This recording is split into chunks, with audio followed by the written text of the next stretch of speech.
Shalom, para saudara yang terkasih. Jumpa lagi bersama program Stikas Profita. Di dalam perjumpaan kita pada saat ini, kita akan berbicara mengenai magisterium gereja.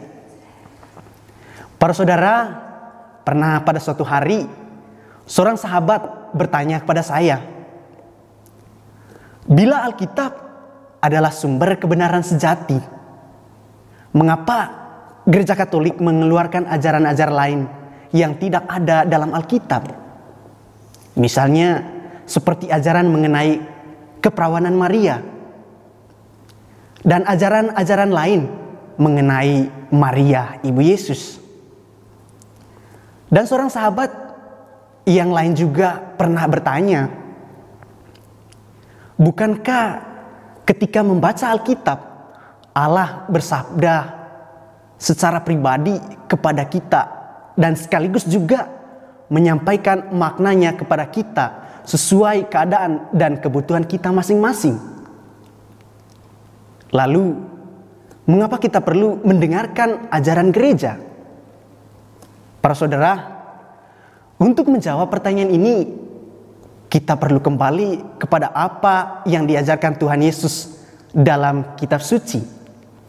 Kuasa gereja untuk mengajar yang dimiliki para rasul dan penerusnya diperoleh melalui perkataan Yesus sendiri dalam Matius bab 28 ayat 19 sampai 20. Dikatakan, karena itu pergilah, jadikanlah semua bangsa muridku dan baptislah mereka dalam nama Bapa dan Anak dan Roh Kudus, dan ajarlah mereka melakukan segala sesuatu yang telah kuperintahkan kepadamu.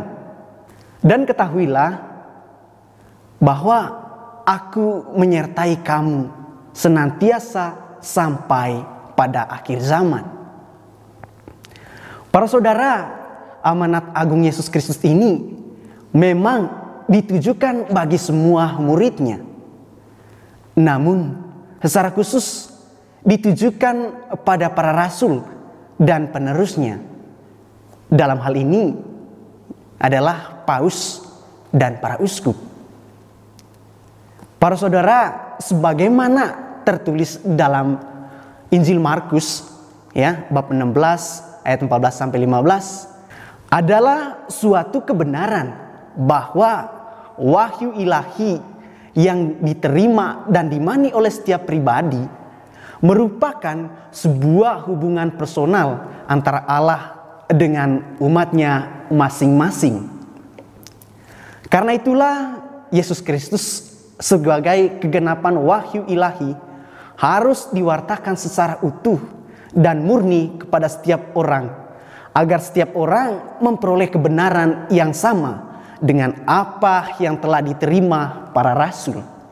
Setiap orang yang mendapat pewartaan harus mendapat jaminan bahwa kabar sukacita yang diterima adalah kabar sukacita yang sama dengan kabar sukacita yang diterima para rasul.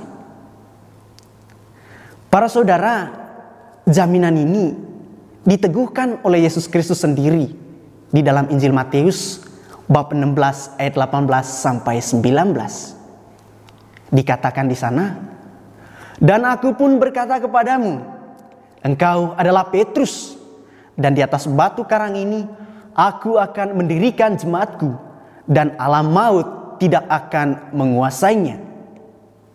Kepadamu akan kuberikan kunci kerajaan sorga. Apa yang kau ikat di dunia ini akan terikat di surga, dan apa yang kau lepaskan di dunia ini akan terlepas di surga. Maka menjadi tugas Santo Petrus dan penerusnya, yaitu paus dan para uskup, untuk meneruskan wahyu ilahi dalam diri Yesus Kristus kepada setiap generasi di sepanjang masa secara murni, sebagaimana tertulis dalam Kisah Para Rasul bab 2 ayat 42. Dikatakan di sana Mereka bertekun dalam pengajaran rasul-rasul dan dalam persekutuan. Dan mereka selalu berkumpul untuk memecahkan roti dan berdoa. Santo Paulus sendiri memberi contoh bagaimana ia mempertahankan ajaran yang murni yang dapat kita baca di dalam Galatia bab 2 ayat 2 sampai 6. Para saudara, dalam makna inilah wewenang mengajar gereja mendapatkan pendasarannya. Wewenang atau jabatan mengajar dalam gereja disebut magisterium. Gereja Katolik mengajarkan bahwa dengan menerima dengan rela ajaran dan petunjuk yang diberikan para gembala, umat beriman mengenangkan dan menghayati perkataan Kristus dalam Injil Lukas bab 10 ayat 16. Dikatakan di sana, barang siapa mendengarkan kamu, ia mendengarkan aku. Bandingkan dengan Katekismus artikel ke-87. Apa yang diajarkan oleh magisterium tidak lain adalah penafsiran atas sabda Allah secara otentik dengan kewibawaan yang dilaksanakan dalam nama Yesus Kristus. Para saudara bisa bandingkan dengan Dei Verbum artikel 10 dan Katekismus Gereja Katolik artikel 85. Karena itu dikatakan bahwa wewenang mengajar yang dimiliki oleh gereja tidak berada di atas sabda Allah, tetapi melayani sabda Allah dengan hanya mengajarkan apa yang diturunkan saja, yaitu sabda Allah yang karena perintah ilahi dan dengan bantuan Roh Kudus didengarkan dengan hikmat, dipelihara dengan suci, dan diterangkan dengan setia. Semua itu merupakan suatu perbendaharaan iman yang diajarkan dan diimani sebagai hal-hal yang diwahyukan Allah. Dalam hal inilah kita melihat kesatuan kitab suci, tradisi, dan magisterium. Para saudara yang terkasih, wewenang mengajar gereja atau magisterium dipegang oleh paus dan para uskup sebagai para pemegang tugas mengajar dalam gereja. Mereka memiliki kewajiban untuk mencari informasi sebanyak mungkin sebelum memberi pengajaran yang bersifat mengikat anggota gereja Katolik. Para pemegang tugas mengajar ini mengajukan alasan-alasan intern yang meyakinkan dan memperlihatkan bahwa ajaran yang dikeluarkan tersebut penting demi keselamatan umat, juga kedudukan suatu keputusan dalam keseluruhan. Jadi, paus dan uskup tidak sembarangan saja mengeluarkan suatu ajaran. Mereka membawanya dalam doa dan mempertimbangkan yang benar dalam bimbingan Roh Kudus.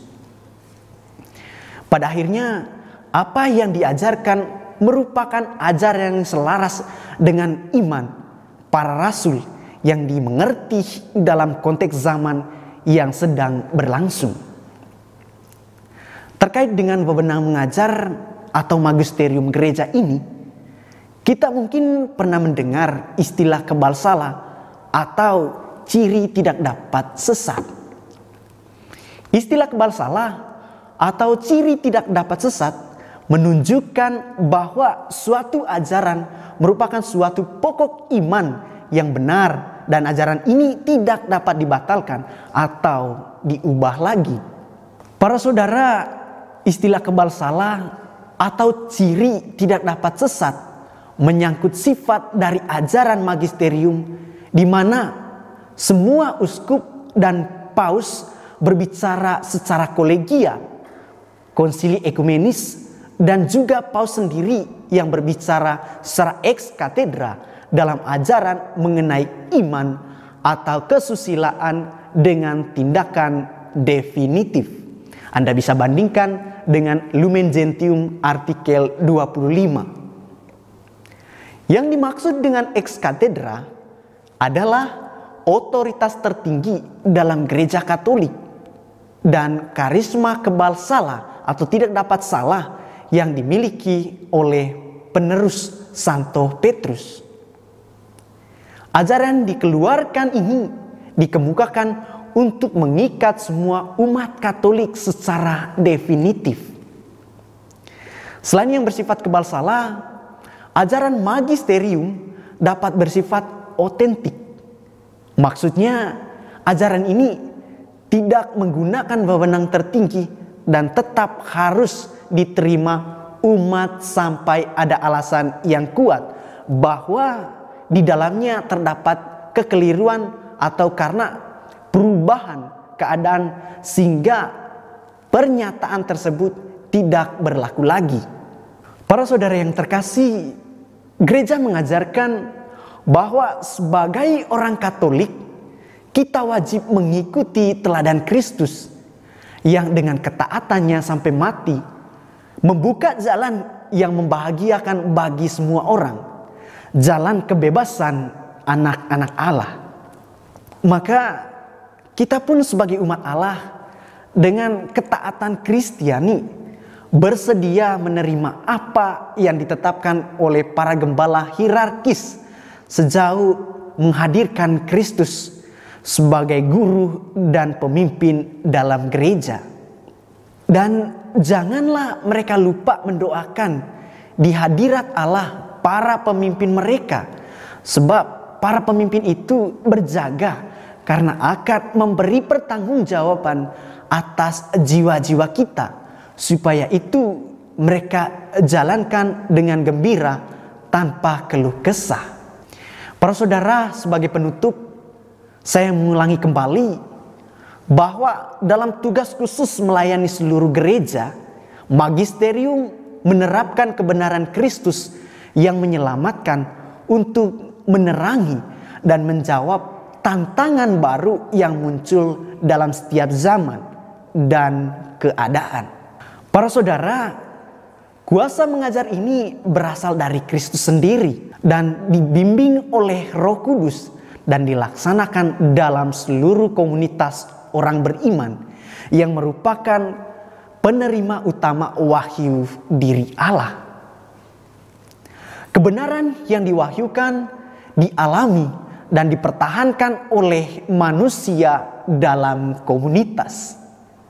Dengan demikian, lebih jelas lagi bahwa gereja harus dilengkapi dengan sebuah lembaga atau magisterium yang berperan membantu orang untuk mengalami dan berpegang pada kebenaran yang diwahyukan. Para saudara yang terkasih, kitab suci dan tradisi suci dipercayakan Tuhan Yesus kepada gereja supaya semua umat Allah bersatu dengan para gembala. Ini berarti umat Allah perlu bertekun dalam ajaran para rasul dan persekutuan. Melalui persekutuan ini, iman yang benar dan sama yang diajarkan Tuhan Yesus kepada para rasul tetap dapat dipertahankan, dilaksanakan, dan diakui secara turun-temurun.